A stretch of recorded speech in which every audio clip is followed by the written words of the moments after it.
കലണ്ടറിൻ്റെ problem repetition വരുന്ന വർഷം. അതായത് the calendar of 2011 will repeat in which year.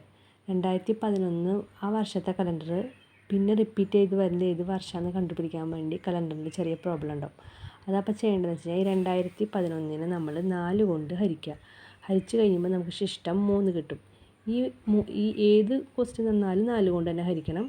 അപ്പോൾ ഈ 3-നെ നമ്മളിവിടെ ഒരു ടേബിൾ ഉണ്ട്, ഇതിൽ 0 ആണ് വരുന്നുണ്ടെങ്കിൽ 28 ആഡ് ചെയ്യുക, 1 ആണെങ്കിൽ 6, 2, 3 ആണെങ്കിൽ 11.